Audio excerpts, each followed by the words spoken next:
আজকে বিকেলবেলা আমার আর সিরাজুলের ঘোরাঘুরি করার জন্য 30-60 টাকা বাজেট ছিল। মানে আমরা 60 টাকার কিছু খাবো দুজনে, সেই জন্য চলে আসলাম ভাইরাল মালেক কাকার দোকানে। তো এখানে এসে দেখি অনেক ভিড়, সেই জন্য সিরিয়ালে দাঁড়ায় আছি। আসলে এখানে অনেক দূর দূরান্ত থেকে লোকে খাবার খেতে আসে। এখানে আপনি পুরি, 10 ডিমের মোগলাই, কিমার চপ সব কিছুই পেয়ে যাবেন। আসলে ওনার হাতে জাদু আছে, আমি বলি না, সবাই বলে। যারা খেতে আসে, দেখতেই পারতেছেন দোকানের কি অবস্থা, লোক দাঁড়ায় আছে, বসার তেমন স্পেস নাই। তো যাই হোক, আমি আর সিরাজুল সিরিয়ালে দাঁড়ায় আছি।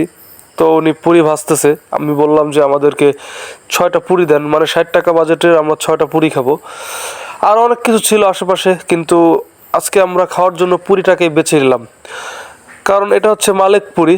তো মালেক হচ্ছে দোকানদারের নাম, আর পুরি তো পুরি, এজন্য ওনার নামকরণ করা হচ্ছে মালেক পুরি। তো যাই হোক, আমরা আজকে 60 টাকা বাজেট নিয়ে মালেক পুরি খেলাম।